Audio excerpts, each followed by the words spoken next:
Firstly, industry was encouraged with government subsidies. Therefore, iron and steel production doubled by 1930, and artificial silk production increased tenfold. Secondly, the battle for the lira revalued the lira at 90 instead of 150. It helped some industries by making imported raw material cheaper, but unfortunately, it made Italian exports more expensive. The battle for the wheat encouraged farmers to concentrate on wheat production and raise tariffs on imported wheat. That meant that Italy was close to achieving self-sufficiency in wheat production.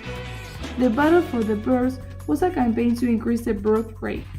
The target was to double the birth rate and increase the population to 60 million by 1950. Mussolini specified 12 children as the ideal number for a family.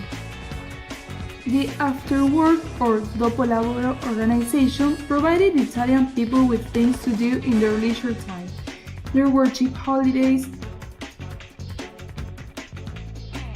Entry into the Second World War on Germany's side was a disastrous mistake. The majority of Italians were against it since they felt that Italy was becoming a German satellite.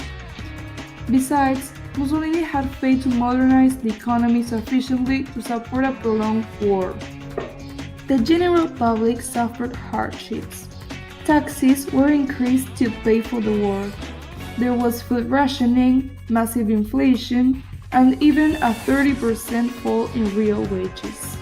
After a few early successes, the Italians suffered a string of defeats, culminating in the surrender of Italian troops in North Africa in May 1943. Mussolini seemed to have lost his touch. He refused to make peace because that would have meant deserting Hitler. Besides, the fascist Grand Council turned against him and finally the king dismissed him. From that moment on, fascism disappeared.